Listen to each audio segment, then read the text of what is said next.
Hey, what's up tout le monde? Je suis de retour après 2 semaines assez intenses de rénovation. Euh, je voudrais remercier tout le monde qui est venu nous aider, tout le monde qui a fait le déménagement samedi, tout le monde qui a mis la main à la pâte là, pour rendre ça possible, pour avoir du monde qui s'entraîne lundi matin. Merci beaucoup. Vous êtes génial.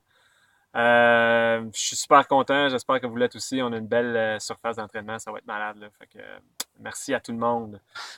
Trois petites choses avant de débuter.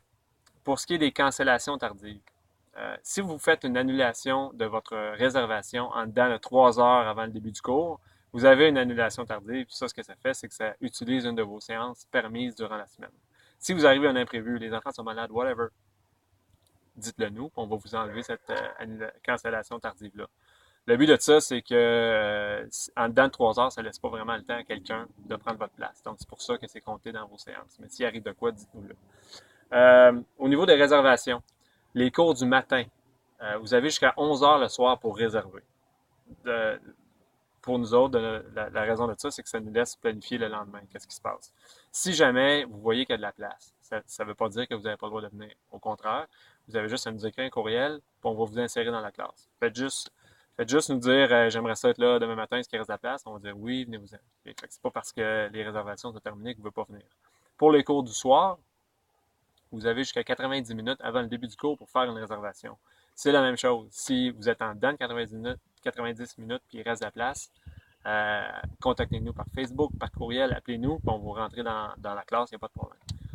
C'est juste encore une fois pour savoir qui est là, qui n'est pas là.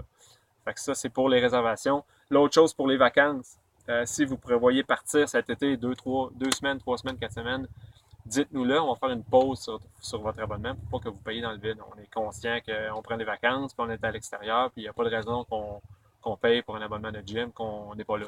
Donc, dites-le nous, on fait une pause, puis vous reprenez l'entraînement quand vous revenez, il n'y a pas de problème là-dessus. Ça fait 2 semaines qu'on s'amuse, c'est le temps, c'est le retour de la test week à compter de demain. Demain, on fait Isabelle, qui est des snatch. On fait 30 snatch for time.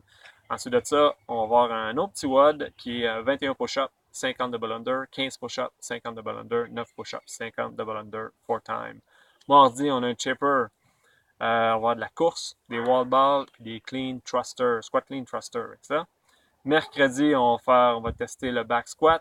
On va avoir des sumo deadlift aussi dans un autre WOD et on va tester vos abdos aussi.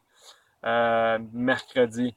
Jeudi, on a le favori de tout le monde, ou la favorite de tout le monde, Fran, qui est une combinaison de pull-up et de thruster. Ensuite de ça, on a AMRAP 10 minutes de handstand push-up, de squat et de kibi swing. Donc, ça va être assez intense jeudi, manquez pas ça.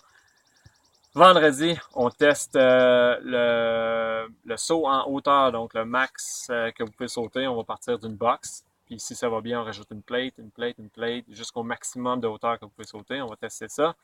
Et ensuite de ça, on va faire un Nancy, qui est des overhead squats avec de la course. Donc ça, c'est vendredi. C'est votre semaine de training. Deuxième semaine dans le nouveau gym. Je suis excité, je suis content. Fait qu'on se voit dans le gym. Ciao!